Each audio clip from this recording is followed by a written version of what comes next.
ابراهیم رفت آتش در آمد، سبحان الله، مثل که از تو گلستان در آمده. نمیشه، باور بکنی نمیشه.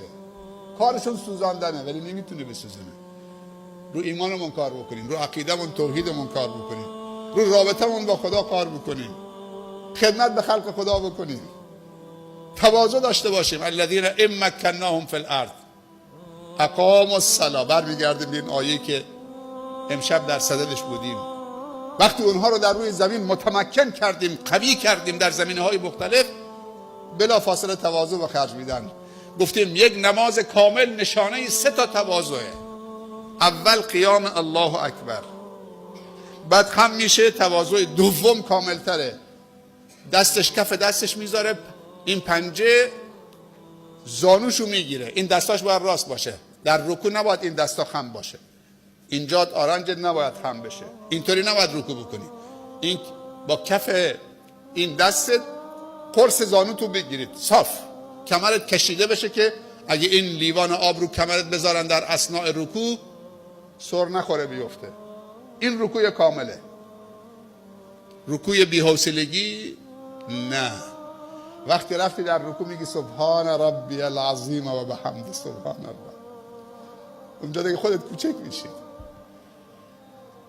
سمع الله لمن حمده ربنا ولک الحمد، میای بالا، دوباره میگه الله اکبر، میرید پایین.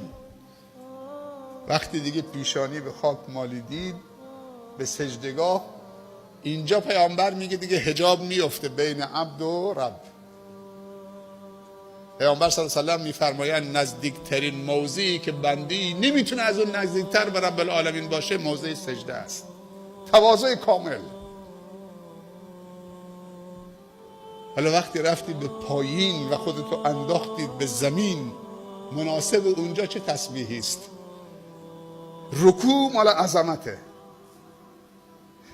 ولی وقتی خودتو انداختی به زمین به پایین، از اون بلندی، از اون تبخترت، تکبرت، خودخواهی و منیتت، اینجا دیگه میگی سبحان ربی الاعلی و بحمده.